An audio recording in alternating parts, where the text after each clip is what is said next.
Hi, I'm Leonard Adams, and I am reading from Things I Wish My Father Had Told Me, a book I wrote that is available on Amazon. And I will put the link to the book in the description of this video on YouTube. I'm going to be reading pages 2 and 3 from the book, and the heading for this section is this: When one is deeply hurt by someone they love, there is a constant and pervasive temptation to believe the hurt is all there is. But in truth, the love remains. Otherwise, the vulnerability manifested by pain wouldn't exist. And within that love, which in truth is mightier than pain, is forgiveness. Finally, the fruit of that forgiveness is emotional peace. And the reading goes as follows. You love someone and they hurt you. I mean, hurt you.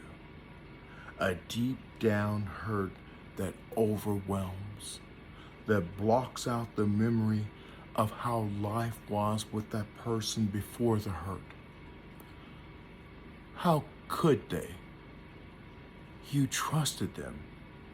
You opened your heart to them. You gave your all to them. And how did they repay you? By trampling on the very thing you gave. By treating your heart as if it was nothing. So you decide that this person is no longer worthy of your love, and you cut the strings, sever the ties. Say to yourself, it's over. How could I have ever loved this person?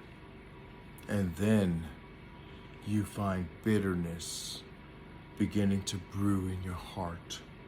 First, as a sporadic, nagging surprise, then morphing into anger. But ask yourself this: if bitterness and anger were able to make you no longer care, why does the hurt still exist? What other thing exists and creates hate in our hearts when we care nothing for it? For there to be hate, there has to be caring.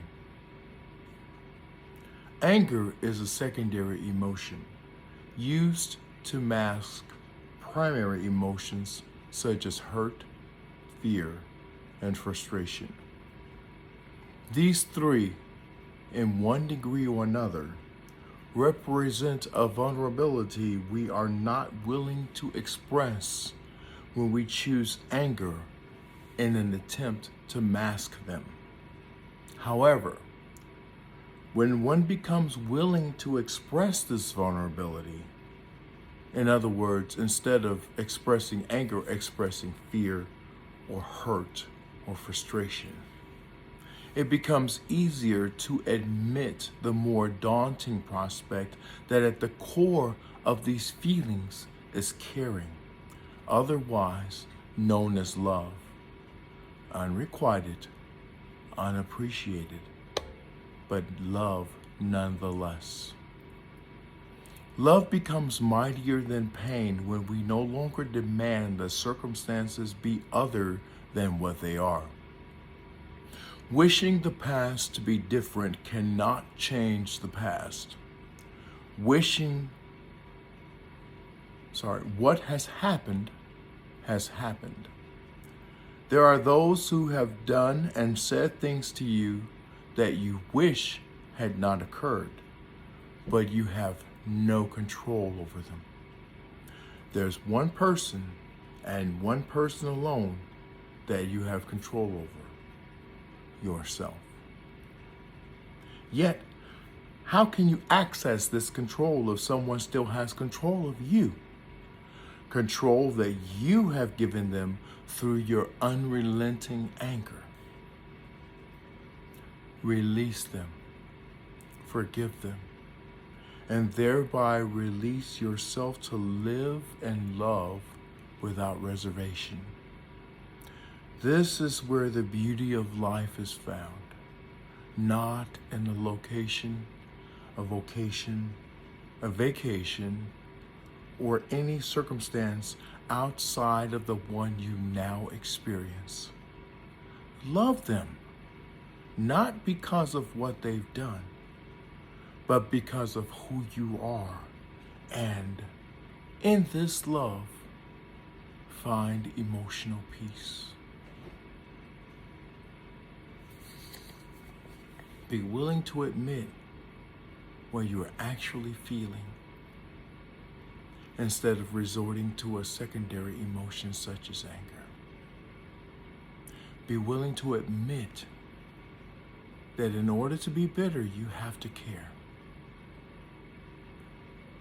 One cannot exist without the other. In order to be angry, you have to care. One cannot exist without the other.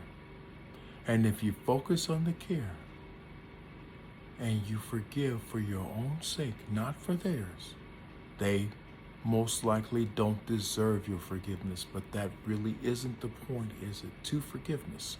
It's not the point of giving people what they deserve. It's the point of giving you what you deserve.